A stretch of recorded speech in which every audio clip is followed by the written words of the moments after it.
Hello everyone.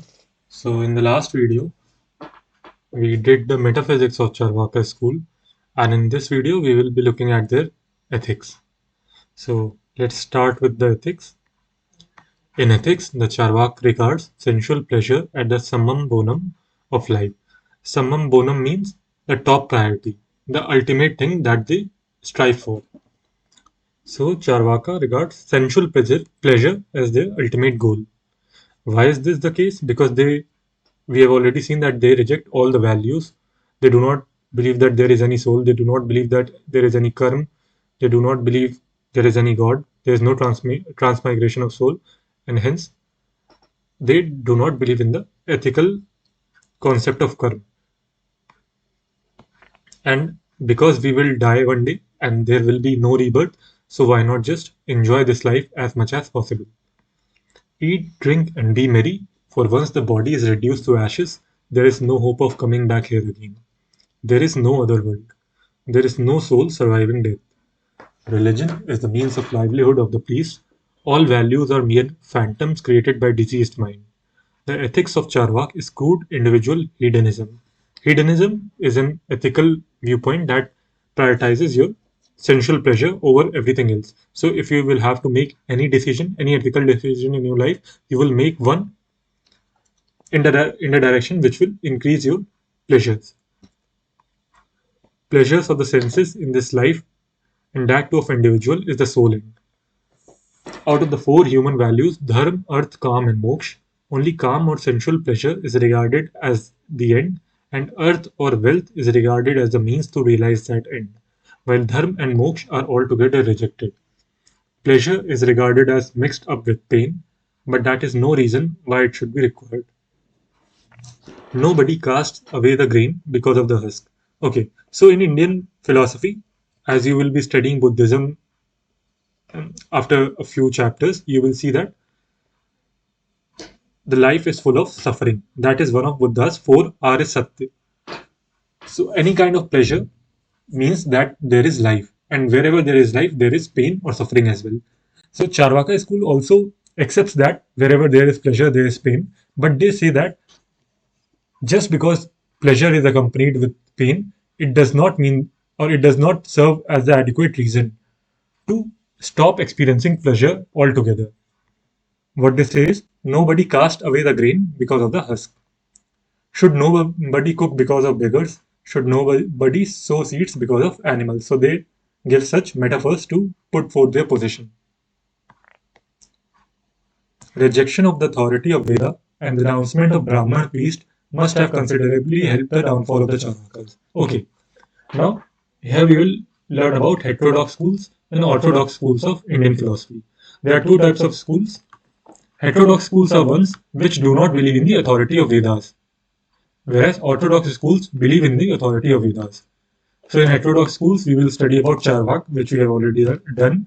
Then we have Jainism and Buddhism. These three are the heterodox schools of Indian philosophy. Whereas in orthodox schools, we will have Sankhya, we will have Yoga, we will have Nyaya, we will have Vaisheshik, we will have Mimamsa, we will have all the schools of Vedanta. Right? These all schools are orthodox schools and they believe in the authority of the Veda. Now, what explanation you will give for Charvak to not believe in the authority of the Veda? Again, they believe only in perception.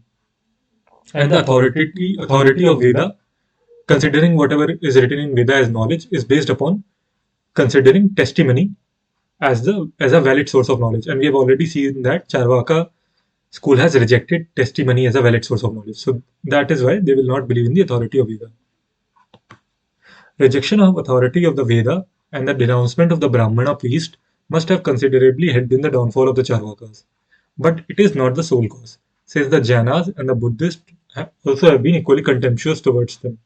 Rejection of God is also not so much responsible for their downfall because the Jainas, the Buddhists, the Sankhyas, and the Mimamsakas too do not believe in the existence of God.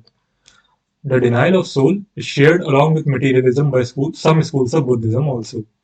The assertion of the reality of matter is shared with materialism by all schools of realistic pluralism.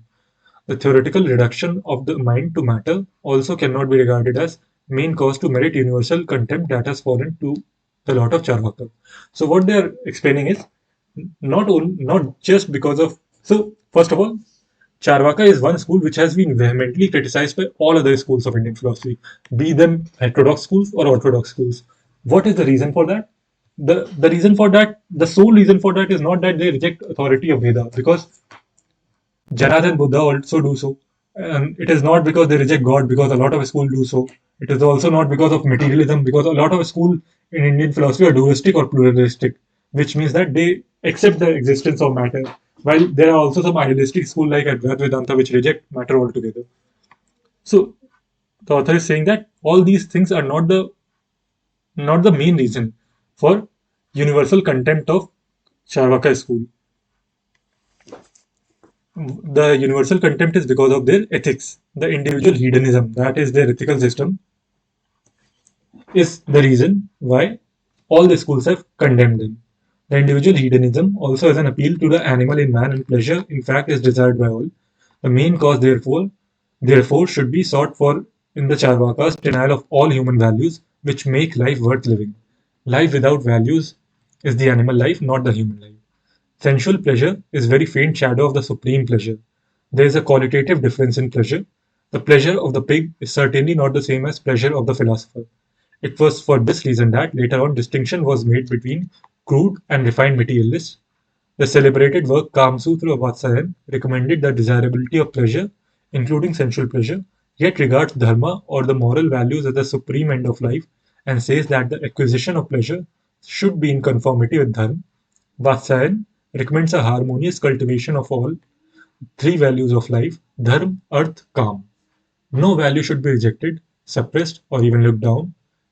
As man, after all, is a biological animal, satisfaction of senses is as natural as the satisfaction of hunger or thirst. But because man is not merely a biological animal, but also a psychological and moral creature, a rational and self conscious person capable of realizing the values, he should therefore, instead of falling down to the level of the beast, transform the animal pleasure into human pleasure by means of urbanity, self control, education, culture, and spiritual discipline. So, all this is very self-explanatory.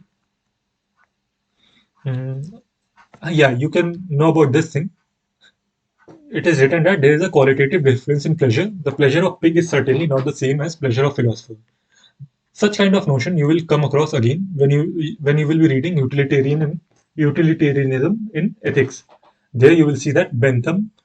So the principle of utilitarianism is, the ethical principle is to maximize the happiness of maximum number of people. That is the ethical goal.